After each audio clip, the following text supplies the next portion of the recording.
আজকে আমি রান্না করব রুই মাছের কালিয়া। তার জন্য মাছগুলোকে ধুয়ে নিয়েছি ভালো করে। এবার নুন হলুদটা ভালো করে মেখে নেব। এবার কড়াইতে তেল দিয়ে দিলাম।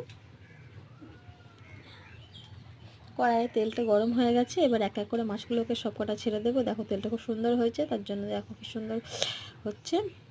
এবার মাছগুলোকে সবকটা দিয়ে দেবো। হয়ে গেল সবকটাকে দেওয়া। এবার এই পিঠটা হয়ে গেছে, তার জন্য উল্টে নেব। কিন্তু মাছটা আছে একটু লেগে যাচ্ছে, আমি আস্তে আস্তে উল্টে নিই। এ দেখো সবকটা উল্টানো হয়ে গেছে, খুব সুন্দর রঙটা এসেছে। তো এবার এক এক করে তুলে নেব মাছ কটাকে। তোলা হয়ে গেল।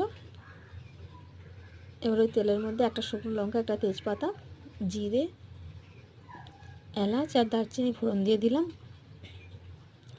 এবার পেঁয়াজটাকে বেটে রেখেছিলাম, তো তেলের মধ্যে দিয়ে দিলাম। এবার দিয়ে দেবো টমেটো কুচো,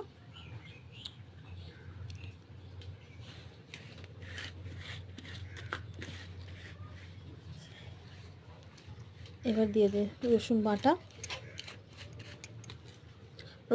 দিয়ে দেবো, আদা বাটা দিয়ে দেবো, এক এক করে জিরে গুঁড়ো, হলুদ গুঁড়ো, লঙ্কা গুঁড়ো দিয়ে দেবো, একটু সস দেবো, পরিমাণ মতো চিনি এবং পরিমাণ মতো নুন দিয়ে দেবো।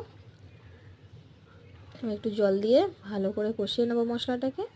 এবার মশলাটাকে কষানো হয়ে গেলে একটু ফুটতে দিলাম আর একটু জল দিয়ে।